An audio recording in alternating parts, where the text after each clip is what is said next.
আসসালামু আলাইকুম। কেমন আছো, কেমন আছেন সবাই? অনেকদিন পর খুব সুইট একটা ব্লগ নিয়ে আসলাম। আশা করি ব্লগটা তোমাদের কাছে ভালোই লাগবে। দিনটি ছিল শনিবার এবং ওয়েদার ছিল চমৎকার। আর দারুণ সুন্দরের শাড়িটা কিন্তু আমি সুন্দর থেকেই নিয়েছি। পাশে কিন্তু আছে আমার শখের পুরুষ, আর তাকে নিয়েই আজকের ব্লগটা শুরু করলাম। আজকের ইভেন্টটা কিন্তু খুব স্পেশাল। একজোড়া কপোতির 25 বছর পূর্ণ হলো। তাদের সংসারটা দেখতে এত সুন্দর, এত মিষ্টি লাগছিল। যতবার দেখছিলাম দূর থেকেই মনে মনে বলছিলাম মাশাআল্লাহ, এই হাসি খুশি এই সুখ যেন থাকে সারাটা জীবন। যতদিন এরা বাঁচবে ততদিন যেন ঠিক এমনভাবেই একজন আরেকজনের সাথে ভালো মতো সুখে শান্তিতে সুস্থভাবে বেঁচে থাকে। একটা মানুষের জীবনে কতটুকুই বা চাওয়া থাকতে পারে? সুখ, সমৃদ্ধি এবং সুস্থতা, এই তিন থাকলেই জীবনটা সফল, সাকসেস। আই হোপ তোমরা সবাই এদের জন্য দোয়া করবে। হ্যাপি 25th অ্যানিভার্সারি কানুন ভাই এবং শম্পা ভাবি।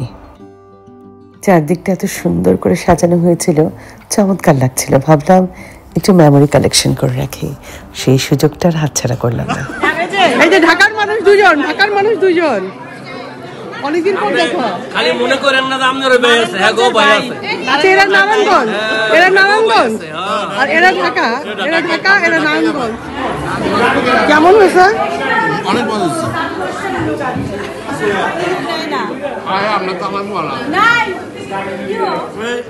এবারে চলো আজকের অনুষ্ঠানের মধ্যমণিটাকে দেখি।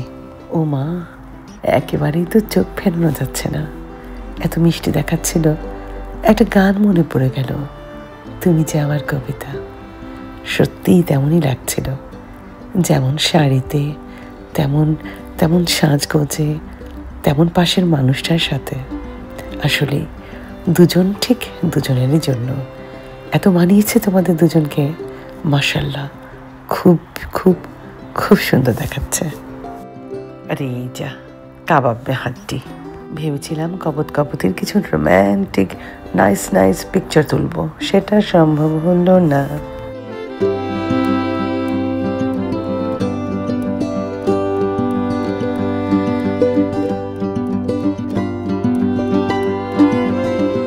প্রবাসের এই স্পেশাল বড় বড় গেট টুগেদারগুলো আমি একেবারেই মিস করতে রাজি না। তার কারণ কি জানো? কারণ হচ্ছে অনেকের সাথে আমাদের দেখা হয়ে যায় যাদের সাথে সচরাচর আমাদের দেখা হয় না। দারুণ লাগে, আমি তো খুব এনজয় করি।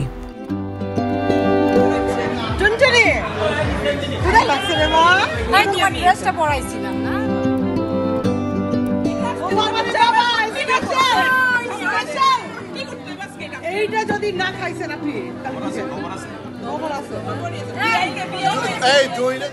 ব্লগের এই পর্যায়ে এসে আমি ধন্যবাদ জানাতে চাইবো আজকের হোস্ট কানুন ভাই এবং শম্পা ভাবিকে। Thank you very much for inviting us. তোমাদের জীবনের এত মূল্যবান একটা দিনে, একটা সময় আমাদের সকলকে মনে করবার জন্য, ইনভাইট করবার জন্য। সবাইকে নিয়ে অনেক ভালো থাকো। আমার কাছে মনে হচ্ছিল যেন বাংলাদেশের কোনো বিয়ে বাড়িতে আছি।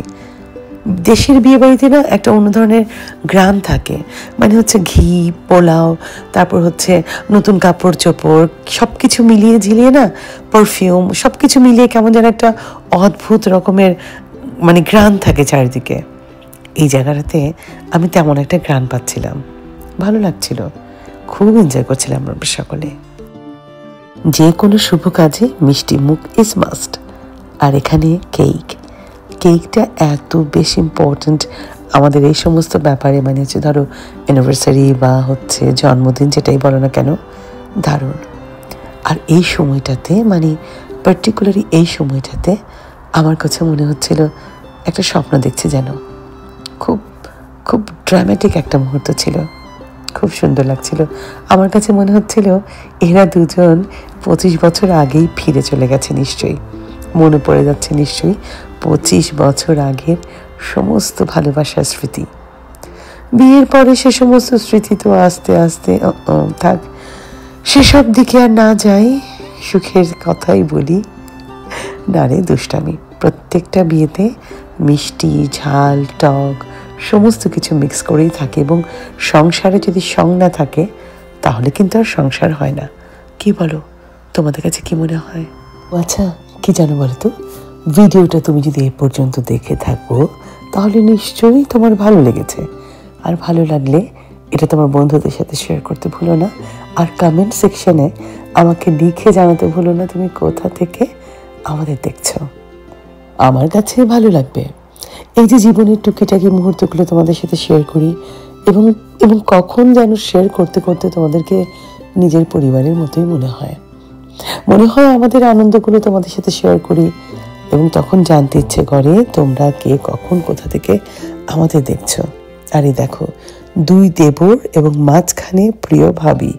ইস, ভাবি তো পুরো সে সুন্দরী ভাবিদের দেখে আমি কিন্তু লোভ সামলাতে পারছি না আমাকে দেখানোর জন্য। মানে বোঝোই তো, কেউ যদি না বলে তখন ওই নিজের ঢোল নিজেই পেটাতে হয়, এই একটা অবস্থা।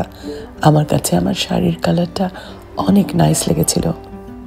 আর হ্যাঁ, যাকে ঘিরে পুরো আয়োজন তাকে কিন্তু সেই রকম লেগেছিল, একদম একটা সাদা পরি, দারুণ লেগেছিল, কিউট একটা Angel. And then time for memory collection, তার মানে হচ্ছে অনেক অনেক ছবি তোলা।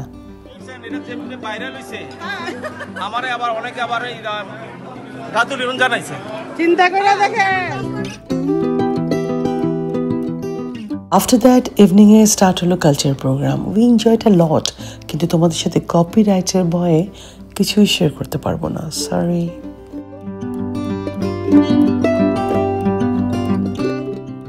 আমি ড্রেসটা চেঞ্জ করে ফেলেছি, চেঞ্জ করে লং একটা ড্রেস পরলাম। যদিও এটা পুরানো, এর আগের বারেও পরেছিলাম, কিন্তু আমার কাছে দারুণ লাগে।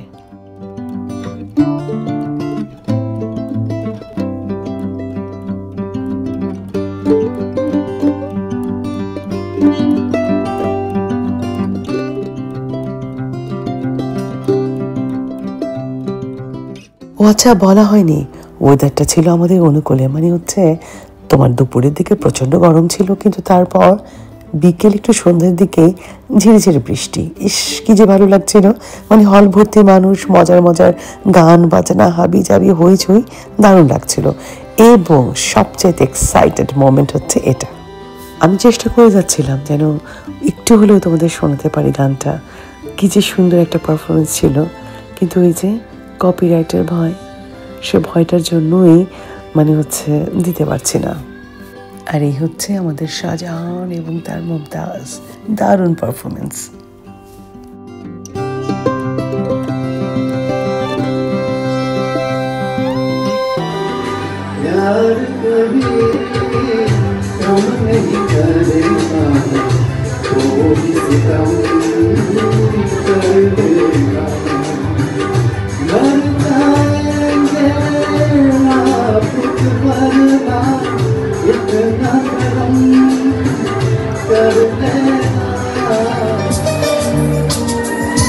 হৃদয়ের জানালায় চোখ মেলে রাখি, বাতাসের বাঁশিতে কান পেতে থাকি। হৃদয়ের জানালায় তসবীর বনেগি, यार मेरे दिल बेकरार कर ले, यार बिना चैन कहाँ रे, यार बिना चैन कहाँ रे। सुना मेरी जान मेरी यार तू मिला, अरे प्यार कर ले।